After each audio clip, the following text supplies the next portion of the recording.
y'all. Hola a todos. My name is Franca. I'm your host. This is Francamente, the podcast. I'm so excited to be here with you. Thank you so much for listening. And without further ado, let's bias your football content. Surprise! We have a bonus episode this week. You thought that last spicy episode was all the content you were going to get? No way. No way. We're dropping some more content on you. I am so excited to share and unpack and talk about my experience this last weekend at the Orlando myplmorning fanfest for Premier League. Oh my God, it was so good. That is what this bonus episode's about. Please follow my socials because I'm posting so much content on there too. Things that we probably can't share here for copyright reasons in terms of like pictures and videos and stuff, but I have so much of it. If you haven't seen it, definitely check it out.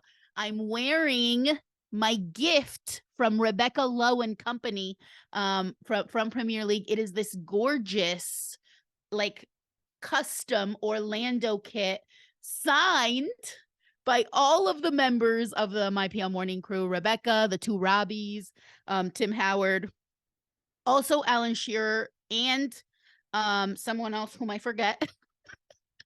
But yeah, it's so cool that they gave us these. We also finagled one for my emotional support husband, who was there side stage the whole time we were on national TV.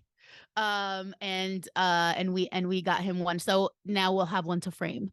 But these are so cute. It's Avery Dennison that does these, and like this little shield is like, it feels really nice. I mean, like the quality is awesome. And then it's got the little myplmorning shield on the side. They were customizing kits. They've been doing it for a while, for a few fan fests, and they customize your kit. If you bring it, they'll put a number on the back and a name. But then they were also giving this away as a prize if you spun the wheel and won it. So that was the only way to get it. It's super exclusive. So excited to be still repping for that sunshine. And yeah, it was a crazy, exhausting weekend as a fan fest tend to be. But I'm so grateful. I'm so happy. I'm so full of gratitude for the universe, for my loved ones, for the people in my life that made this all possible. Because like, oh my God, let's get right into it. So this was my fourth fan fest. I think they have done like 9 by now. This was their 9th. It was my 4th one attending. I haven't traveled far for one yet. So the first one they did, I believe, was in DC. And then the second one they did was in New York City. And that's the first one I attended. That was in 2018, I believe. And it was an experience of a lifetime. A lot of things were very, very different about it than what it's evolved into now. I keep talking about how much I love those OG ones because they were so good in such a different way. For starters, it wasn't as well known what it really was yet. And so while they were massive, it was well attended. It still felt a little bit like intimate and special. So the New York Fan Fest was actually just one day. For a while now, they've done 2 days of fan fest, but that one was just one day. And then it was weird how they split up, like you could go either to the morning or the afternoon games based on your fandom. And I remember like getting there so early. It was so good. At that point, everything was free. You got free food, free drinks, free legit merch. Like I have kits that I got from that one and from the Boston one. Like the merch was legit. It was just a day of fun for free. I remember, even in my like analytical way, as always, I remember thinking like, what is the catch here?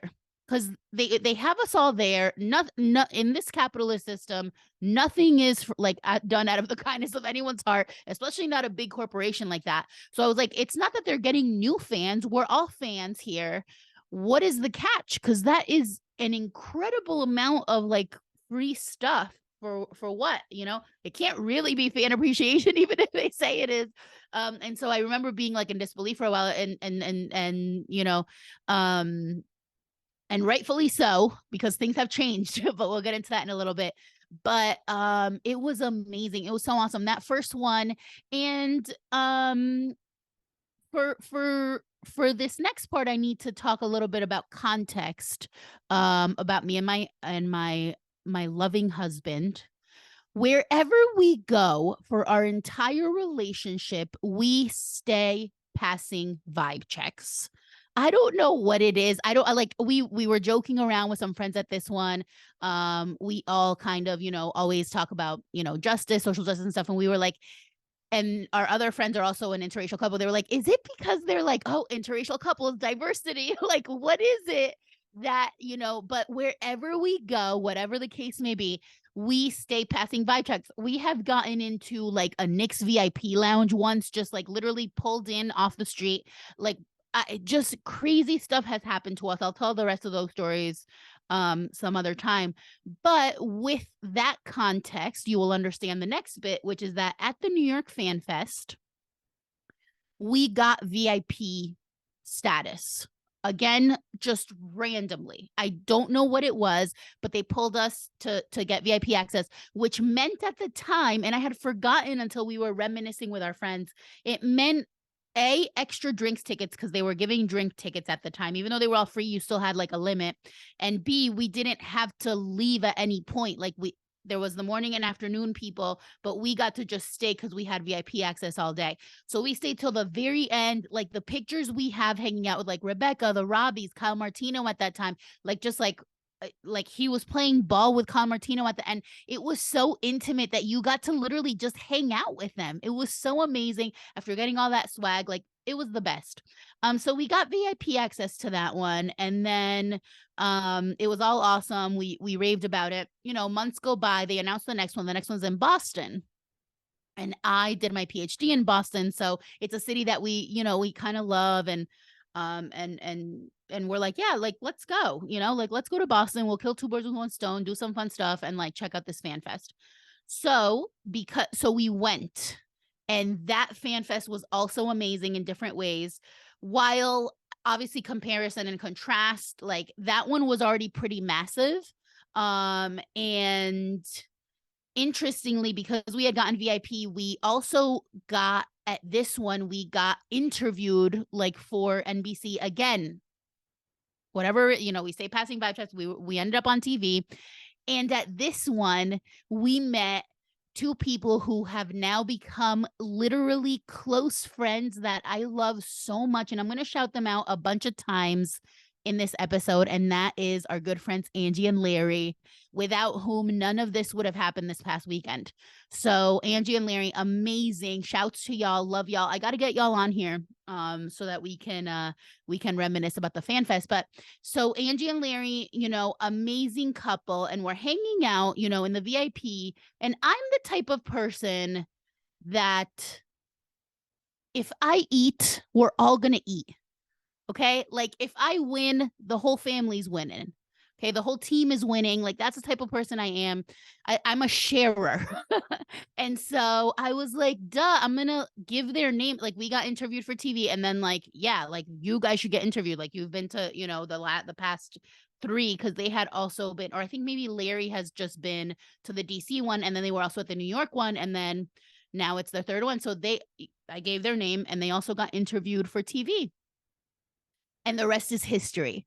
After that, Larry and Angie went to every single one that they've had. They had one in LA, they had one in Texas. You know, a couple of them that we at that point were like, oh, traveling for this, like it's a bit much, you know, like on a plane, you know, we can skip those. But then COVID hit, and so there was supposed to be one in Philly, and that got postponed for a while. And then fast forward to 2022, the Philly Fan Fest is happening, and we were like, close enough. We also had a gift card to like a fancy ass restaurant that we hadn't used yet in Philly, and so we were like, again, killing two birds with one stone. We'll stay in Philly. That's close enough, and we'll go to the Fan Fest. We'll hang out with Angie and Larry. we'll go to this restaurant. Boom. Excellent stuff. So we went to Philly, and we kind of fell back in love with FanFest, even though the Philly one was so packed. So again, compare and contrast. I had not realized that at some point they stopped doing stuff for free. And so at the Philly FanFest, we had to pay for drinks, food, and everything. And the merch was awful. There was nothing like a kit or anything like that. It was all like just like, totes and stuff like that. But it was still a net positive. We were like, this is so fun. Oh, it was so packed that it was also really hard to hang out with any of the actual celebrities, or like even, let alone even get a picture. It was funny because Angie and Larry and us, we were hanging out, like kind of like being funny, silly, like, oh yeah, like we're the OGs. Like, let the newbies try to get pictures with Rebecca. We already have so many, like that was our vibe. And the people that we, had contact with at, NBC, at Premier League, we still kind of said hi and stuff, but nothing major came out of that. But it was fine. Like, we had a really great time.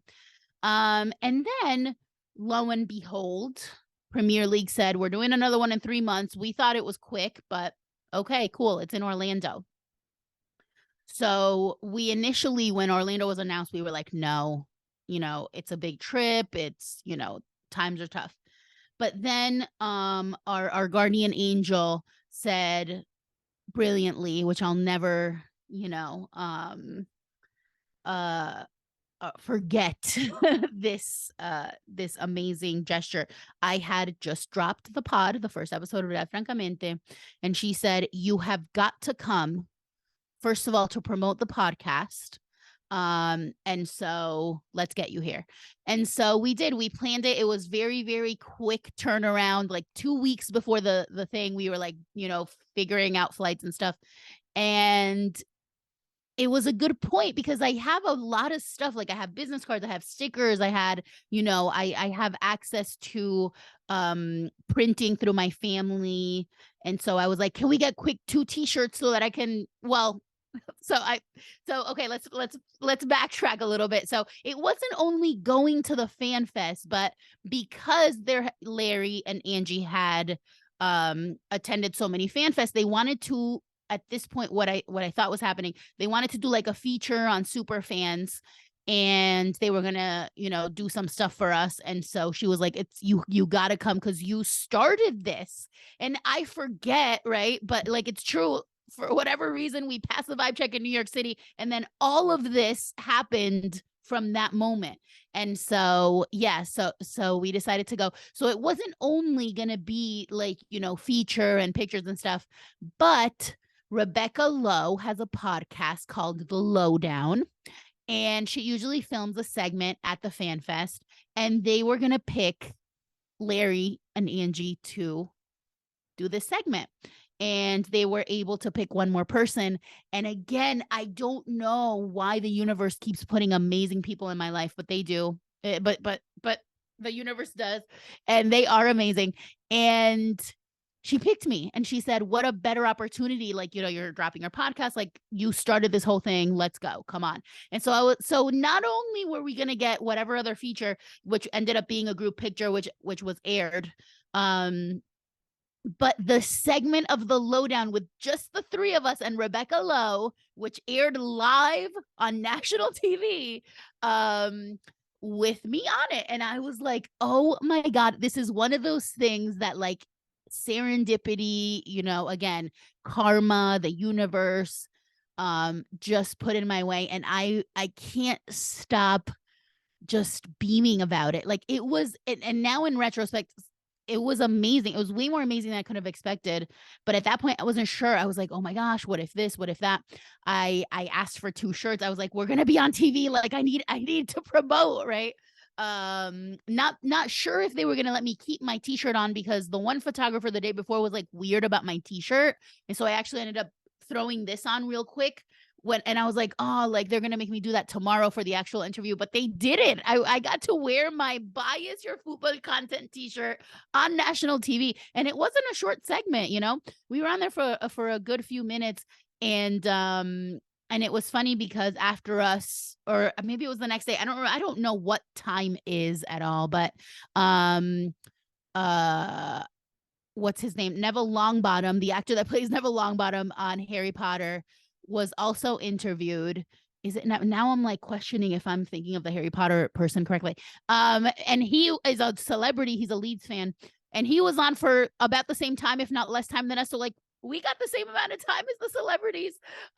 It was so amazing. Rebecca Lowe, oh my God, what a queen. She truly is an icon, like truly so professional. Her career is so important, and and she's been doing this for 20 years, and like it was such a pleasure to be on there, and like literally on TV with my Bias for Football Content t-shirt. Imagine like we had one episode dropped of the podcast at that point, and I'm already on national TV. What more is to come? Who knows?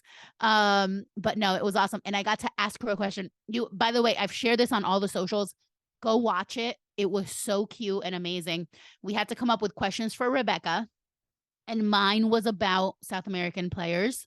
And the segment is that she gets 30 seconds to answer everyone's question. And so mine was, who's your favorite South American player? So you'll have to watch if you haven't to see what her answer is. But it was just brilliant. It was amazing. Also shouts to the Cooligans who are emceeing their second FanFest. Their first was at Philly, and I just love them so much. I'm an OG fan. My husband, my brother, like super OG fans. We have their t-shirts, and we've interacted before and stuff like that. And so like just seeing them live in Philly was amazing, like in person, and like hearing these voices in person that we've only heard in our headphones, right? And then seeing them win is just so great. And how they stayed true to themselves. Like they're truly an inspiration. And so we got to hang out with them for a bit while we were waiting to go on, and then just, at different points. It was so much better than I expected.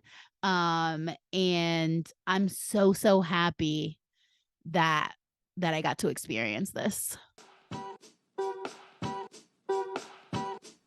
Hi again, this is Franca. I'm your host for the Francamente podcast, and I wanted to hop on to tell you a little bit about another project I have that you may be interested in, which is Sol y Luna Consulting. It is a project I am working on that aims to democratize knowledge and help folks understand some diversity, equity, and inclusion concepts that maybe you've never heard of, that maybe you want to know more of. I help businesses, I help organizations be better about diversity, equity, and inclusion. So check it out. We have some cool content. It's at Sol y Luna Consulting on Instagram and at Sol y Luna Consult, no ing, on Twitter. And our website is www.solilunaconsulting.com. Tell your friends. DEI work is for everyone. We need all hands on deck. The types of things we do workshops, we do classes, we learn, we have fun, we laugh. So if any of this is up your alley, go ahead and check us out. Thank you. And we're back. And I'm still just raving about this amazing weekend. And I want to break it down a little bit. So at first, we get to Universal. And I have to be honest here because I am Franca, right? I have to be honest here. I was not excited about going to Florida, the state, just as in general, it's the most fascist state in the country, and B, like Universal, like all of those parks and things, they're like the epitome of capitalism, right? It's like, it's just quintessential capitalism, and like there's nothing that attracts me less than that kind of thing. The parks, the like everything's money, everything's expensive, like Disney, all that stuff, none of it is my thing. And so I wasn't excited at all about the location. But and especially because I love the ones that are in cities because it's walkable. Like in Philly, we stayed literally across the street from where it was. Like it's, it's a different vibe versus like here at Universal, you stay and like have to Uber most of the hotels, even if they're like close-ish. It's still like a weird setup. And I was like, oh, I wasn't excited about that portion of it. But I was like, whatever comes of it, is fine, you know, like it's amazing. So we get there, and the hotel is near this other little like place called Icon Park. It's still on Universal like Boulevard, I think it's called, I think it's called Universal Boulevard.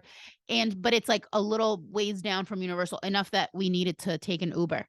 And we discovered Angie and Larry, you know, we went down the first day for dinner after we had flown, and they were like, oh, they have these cute restaurants there. It was so much cuter than I like would have expected. They had, you know, again, little restaurants, like some rides and stuff, but it wasn't like an amusement park at that area. And we had some delicious food. So I've been posting food content too, because like, duh, I love food at this restaurant. And it was just such an amazing, it did feel like a vacation, which I have not taken a vacation in a very long time. So it felt like a nice little like getaway. You know, we had some drinks, we had some fun the night before the event. And I started to kind of think like, okay, maybe this isn't, you know, terrible for a 2-day stay. I would not want to go to I don't want to go to Florida again. Unless I there need to, you know. But for a 2-day stay, I was like, yeah, I can get down with this. This is cool. And then that was the night before. It was so good. Watch our little content. We all made jokes. I was like, my producer said we gotta make content. Everything's content. So then Larry and everyone was like, content, you know, all day. That was like the word of the weekend. And so we filmed some silly stuff. It was so great. And then the first day at FanFest, we get there, and I didn't love the setup at Universal. First of all, it was awesome because we had VIP. We didn't have to, you know, we got to bypass the line and all that stuff. But it felt a little disjointed at first, the way it was like an area for the stage there, and then there was like actual Universal stuff everywhere, like stores and like bars and stuff and restaurants. And then it was like some merch is over there and like it felt disjointed, right? And then one of the biggest issues with prior FanFest, and I, from an accessibility standpoint, because I can't stand for a long time because I have a back condition, and I also have plantar fasciitis, which affects like like I get foot pain if I stand for too long. And so there's not many places to sit at these FanFests usually, which is actually not a great thing. And I get why they do it, but like, you know, it is something that could be looked at. Well, at Universal, they had this area that they call the Coliseum, or I forget, the amphitheater. And it was seating, like they had seating. So the second I saw it, I was like, oh my gosh, like there's an area with like a massive screen where they film and everything, and ample seating. Like that's kind of cool, you know? And so we kind of set up home base there. And then I started to kind of realize like, okay, yes, the merch situation was abysmal. It was the worst merch situation of any of the other ones I attended. And I get, you know, again, they're cutting corners, COVID happened, all that stuff. Nothing is free anymore. But then I started to kind of turn a little bit. I was like, okay, this is awesome. There's ample room. It was, from what we heard from our contacts, it was the highest attendance at any other fan fest, but it never felt like it. Philly felt, if you have attended Philly, it was so packed. At one point it was like sardines. It wasn't even enjoyable, you know, to have that many people in there. This one never felt like it was that packed, and you could like leave the area to go eat. The first day, we ended up having like a long lunch in one of it was the one they kept showing on TV, like the NBC Brew and Pub or something like that. And it was delicious and it was so fun. All the tables are foosball tables. And it was literally, it's part of Universal. So that part was cool, where you could, it was like you could breathe. There was space. You could be on TV if you wanted, or like in the area where they're filming, or you could like be around and you could still be hearing what was going on. So there was no pressure. I didn't feel pressure like I have other ones to be like, we have to be there, we have to be there, we have to be on TV now. And then because like there was always going to be opportunities. So that part was really awesome. We got to watch the games. We got to, you know, see all the folks at Avery Dennison that do, you know, they interviewed us in Philly. And everyone was kind of like, we come making jokes like, we're the super fans, but people like did kind of know us. And it's kind of cool to be in that situation and like, hey, you know, like, I saw you guys here, I saw you guys there. So day one was really awesome. We just had to take a picture for NBC, and like it was a group picture. It was so fun. And then everything else we just like did of our own accord. and watched the games and stuff like that. And then Sunday was the big day. Sunday was the big day. It was our TV debut. Saturday night was awesome too. We had like a really delicious tapas dinner. I mean, it was so good.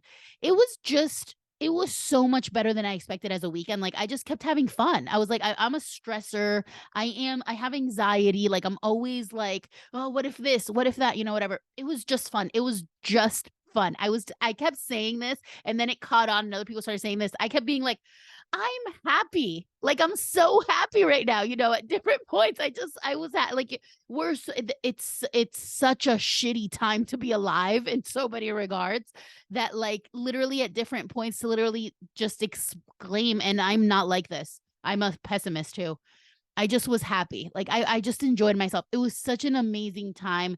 And again, thanks to like so many people that are loved ones. So yeah. So then Sunday, the big day, that was when we were going to be on the lowdown. And so we had to, the lowdown segment was going to be at 8:13, very specific.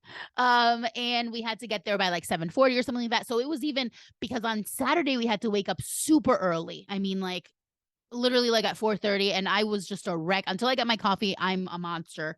And so I was exhausted. You know, Saturday we also got to nap Saturday, like after it.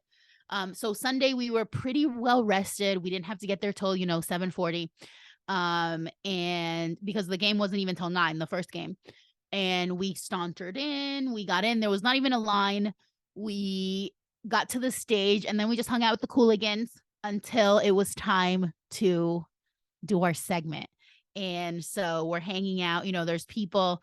I mean, like it was just so supportive. Everyone was so happy, so welcoming.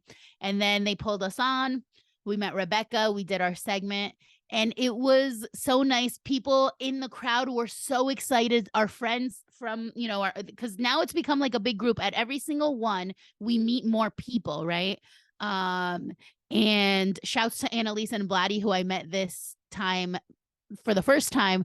But they had met Angie and Larry in Philly, and they're there. And like you can like these are connections that you literally just can tell are like good connections, like for like as like friendship, like actual friendships. And so that was kind of what the lowdown segment was about. Like, you know, this group of people keeps growing and they have a group chat and stuff like that. And like it really is pretty amazing to meet people based on interests like this, that you also can have connections with beyond, you know, the football. And that's what I find with these folks. And it was just so fun. It was just so fun. So we do our segment. You know, everyone's so supportive, like filming from the crowd and screaming and yelling. And I talked about Argentina, the World Cup and stuff. And then yeah, like coming down off like we do our thing, we come off the stage, and then it's like a breath of, you know, like, oh, like a relief. Like we're done for the day, but the day hasn't even started. But the best part was that everything lined up perfectly so that the lowdown segment was at 8 a.m. And then we had all day. So like the nerve-wracking thing ended, but it also went really, really well. And then getting off, and it was like I was very distinctive with my, you know, with my t-shirt. So like people all day kept being like, oh, hey, like you're on stage. Hey, you're on stage. And it was great. And then we just got to relax for the rest of the day. We watched both games. The big game, which is my household classico, because I'm a Manchester United fan and my husband's an Arsenal fan. But I kept saying, and again, shouts to all the friends that kept laughing at this and using it too. I am Arsenal adjacent. Okay. I am Arsenal adjacent. And so Angie and Larry too. Angie is a Liverpool fan. Larry is an Arsenal fan, but Angie is also Arsenal adjacent. So while Manchester United and Arsenal have this massive rivalry, like I genuinely am happy that Arsenal's doing so well. I know this is sacrilegious if other United fans are listening, but I came to the Premier League later in life. So I don't have that like same, you know, like, and I don't want to see City win it again. I love that the Arsenal team is so unapologetically young, black, and joyful. Like they're it's just a joyful squad to watch. I love Arteta. I love Arteta. He's Pep's son. You gotta see our meme on the socials too. He is literally Pep's son, and he is just so he's amazing. And there's Arsenal are a joy to watch, and I do not mind saying that as a United fan. So yes, United lost. That was the best game of the weekend.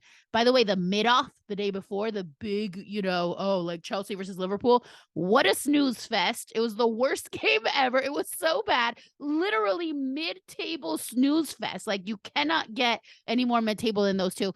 But then this game blew all of our expectations out of the water. It was so exciting.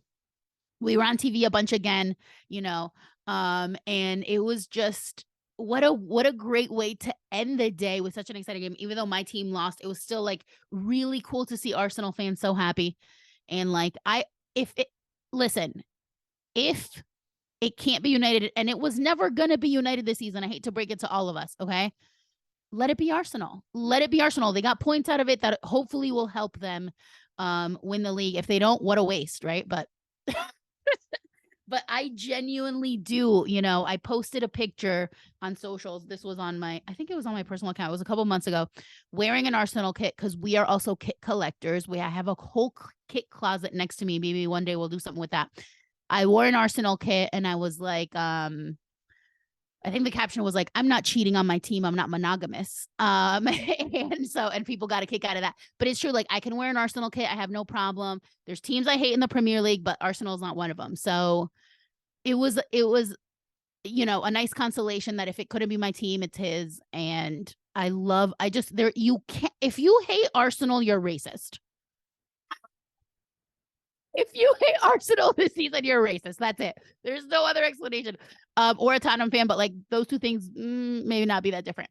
I cannot get through an episode without a spicy take. Okay. But the game was so good and everything just lined up perfectly. We got to hang out with our friends. It was so sad. On Sunday, I legit felt nostalgic. Like it hadn't even ended and I felt nostalgic. I was like, I don't want this to end. We were eating fish and chips. There was like a Gordon Ramsay fish and chips joint. It was pretty good. And I was like crying into my fish and chips. Like, I don't want this weekend to end. Like, go back to reality. No. But it was so good. It was so good. It was so much better than I expected and just genuinely fun. And like maybe that's the point. Or like, what is the point of these fan fests? Like, yes, there's so much to analyze about how in some ways, like, okay, they could give us more free stuff. Like you're the Premier League and NBC. Come on, it was Universal. But I mean, it's free to get in still. Like, there's so much that you get out of it that like I don't want to be that cheesy, like maybe, the point was the friends we made along the way or like whatever the people say. But like, I mean, imagine what would we have without, would we have these connections? Like maybe that's what it's about. It's about hanging out in an environment, which by the way, I think is so unique to these fan fests because I don't think this could happen in England.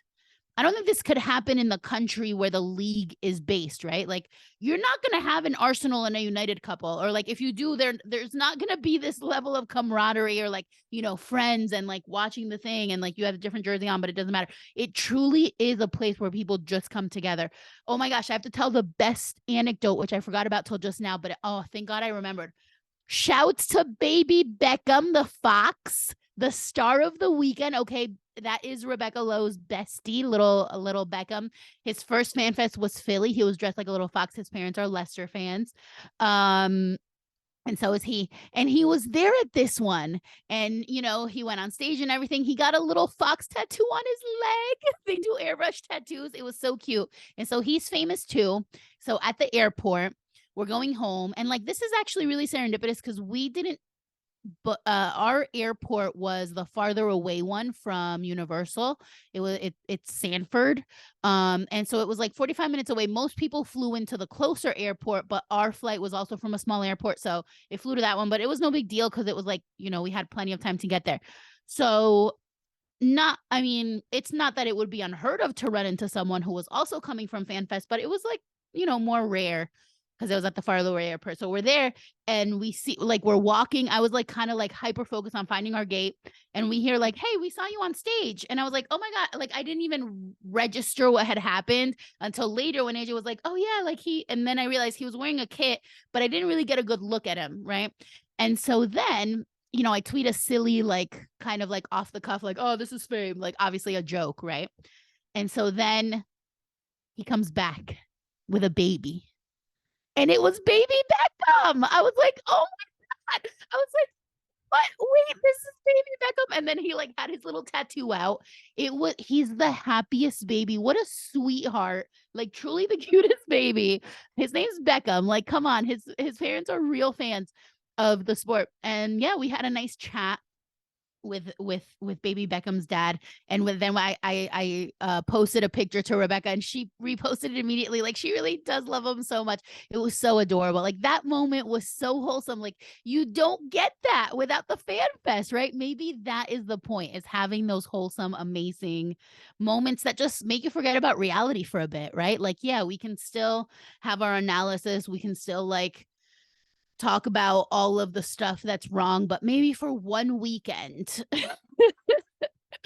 this is so cheesy. Maybe for one weekend we can come together and I don't know, have some fun, watch some games, eat some terrible empanadas from Universal Studios, and chill, right? And vibe. So we definitely made memories. I'm so happy. I'm still so happy. Shouts to all of my true friends in the group chat, are the super fans. You know, we kept making jokes like that, you know, that AJ was the handler, right? He was like, excuse me, super fans coming through, like, you know, spreading the crowds and stuff like that. But it's just fun. It's fun. It's a carefree environment, truly. So I don't know, maybe I'll become a capitalist after this. Just kidding.